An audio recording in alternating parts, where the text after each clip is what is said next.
Þá langar mig til að fara aðeins yfir þá atburðarás sem hefur verið frá því að við afhentum undirskriftirnar 1. október 2011. Það höfðu safnast þá 34.000 undirskriftir og rúmlega. Og við afhentum forsætisráðherra undirskriftirnar 1. október og á Austurvelli voru þar mættir nokkur þúsund manns. Og mín sýn á þann fund er sú að þar voru þessir fleiri þúsund manns mættir til þess að vera í friðsamlegri samstöðu á samstöðufundi þessar aðgerðir. Síðan er fréttaflutningur á þá leið að það einungis tekið mynd af nokkrum einstaklingum sem standa við girðinguna við Alþingi og kasta eggjum og það er það eina sem stendur upp úr í þeim fréttaflutningi sem mér finnst mjög miður. Ég hef fullan skilning á reiði fólks í þessu ástandi í þjóðfélaginu en mér finnst mjög miður þegar allur fréttaflutningur snýst þennan litla hluta hóps af fólki í staði fyrir að taka báðar hliðar málsins og flytja fréttir af fundinum sem var friðsamur í samstöðu þessar leiðréttingar. Nú í framhaldinu þá ákveður forsætisráðherra að ræða þessar undirskriftasöfnun strax á ríkisstjórnarfundi á þriðjudeginum sem var 3 dögum seinna og þá ákveður ríkisstjórnin að það verði að fá þetta svokallaða afskriftasvigrúm bankanna á hreint. Af því við höfum verið að beina augum svolítið mikið af því en við höfum alltaf talað að það gæti þurft að leiðrétta líka stöðuna tilbaka verðbætur frá lífeyrissjóðum og innistæðueigendum. Við skulum ekki gleyma því að neyðarlögin tryggðu innistæðueigendur að fullu höfuðstól plús vexti og verðbætur árið 2008. Síðan er gefin út fréttatilkynning af hálfu forsætisráðuneytisins að það eigi að setja af stað hinn svokallaða sérfræðingahóp sem kom saman árinu áður í lok árs 2010 og skilaði af sér 110% leiðinni, sértækri skuldaaðlögun, greiðslujöfnunarleiðinni og svo framvegis og við vitum hvert framhaldið af því var. Við settum rifum í handbremsuna og sögðum nei takk, við viljum ekki taka þátt í þessum hópi á þessum sömu forsendum. Við lögðum til sameiginlega viljayfirlýsingu af okkar hálfu og vorum tilbúin til að ræða hana við stjórnvöld en hún gekk út á það að það yrði farið í þetta verkefni og stjórnvöld myndi fyrsta lagi gefa út yfirlýsingum það að það ætti að fara í aðgerðir. Alveg sama hvort það yrði farið eftir okkar leiðum eða ekki. Síðan yrði kallaði saman hópur til að meta leiðirnar og eða búið til einhverja nýja og farið í þessar aðgerðir. Inn í þeirri viljayfirlýsingu var líka nálgunin á verkefnið. Það er að segja að við töldum það þurfa að vera skýrt að ef við ættum að taka þátt í einhverju slíku starfi með ríkisstjórninni að þá yrði okkar spurningum að vera svarað og það yrði að veita aðgang að gögnum bankana beint vegna þess að annars yrði þessi vinna ekki trúverðug og það yrði ekki til þess að eyða þessari óvissu sem að markmiðið var. Þessari nálgun var strax hafnað og ríkisstjórnin ákvað að setja þetta til Hagfræðistofnunar. Efnahagsráðherra ríkisstjórnarinnar vildi mjög gjarnan að við legðum blessun okkar á það. Við vöruðum við því vegna þess að við sögðum Hagfræðistofnun hefur ekki nægilega þekkingu til þess að meta þetta. Það þarf endurskoðendur til þess líka. Og við lögðum til að ríkisendurskoðun taki að sér verkefnið en ríkisendurskoðun hafnaði. Þá var ákveðið að setja til Hagfræðistofnunar og við sögðum já það er skárra heldur en að bankarnir geri þetta sjálfir sem átti að vera fyrsta leiðin í sérfræðingahópnum. En við lögðum ekki blessun okkar yfir verkið. Þetta var niðurstaðan og jafnframt lýsti forsætisráðherra því yfir að það væri ekki verið að lofa neinum aðgerðum. Það væri bara verið að fara að meta þetta svigrúm. Þannig að hún bremsaði strax og gaf yfirlýsingu það að í raun og veru já, svona okkar mati að það ætti í raun og veru ekkert að fara endilega í aðgerðir. Nú við, síðan þá, höfum við haldið 2 fundi með þingmönnum. Við höfum boðað þingmenn á fund í nóvember að mig minnir og síðan aftur núna í janúar.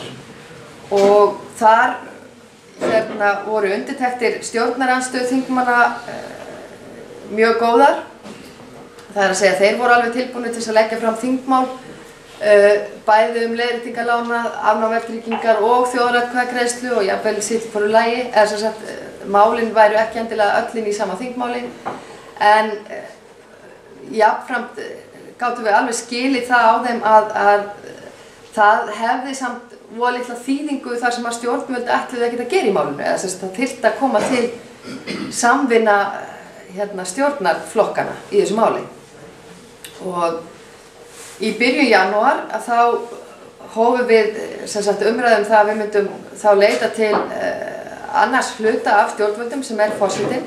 Forseti Íslands er jú hluti af bæði löggjafar og framkvæmdarvaldinu, samkvæmt stjórnarskránni.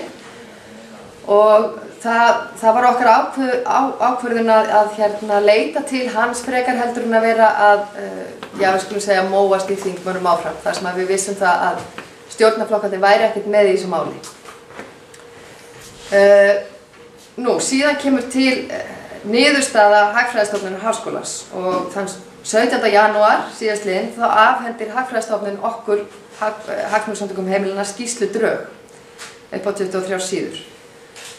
Okkur var gefið sólarhringsfresti til að gera athugasemdir og við unnum í þennan sólarhring alveg á fullu. Við vorum 3 í margra klukkutíma vinnu við það að fara í gegnum skýrsluna og gagnrýnana síðu fyrir síðu og niðurstaðan var svo að það voru 11 síður athugasemdir frá okkur og ég fór á fund með Sveini Agnarsinni og Sigurði Jóhannessinni daginn eftir og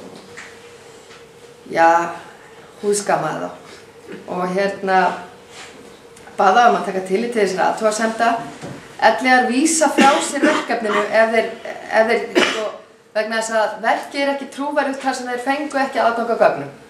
Að þá væri þetta bara enn eitt plaggið til þess að auka á óvissuna. Og skilaði þess ekki markmiði sínu að eyða þessari óvissu svigrúmi. Nú síðan voru þeir komnir út í alls konar vangaveltur það að okkar leiðir stæðist ekki lög eða stjórnarskrá og ég svaraði því til og baða að veltast því fyrir sér hvort að sú eignatilfærsla sem átti sér stað eftir hrun frá lántakendum til lífeyrissjóða, bankastofnana og innstæðueigenda ætti rétt á sér samkvæmt þessari sömu lagatúlkun sem að þeir vildu fara í, hvort að verðtryggðu lánin sem slík ættu rétt á sér samkvæmt lögum.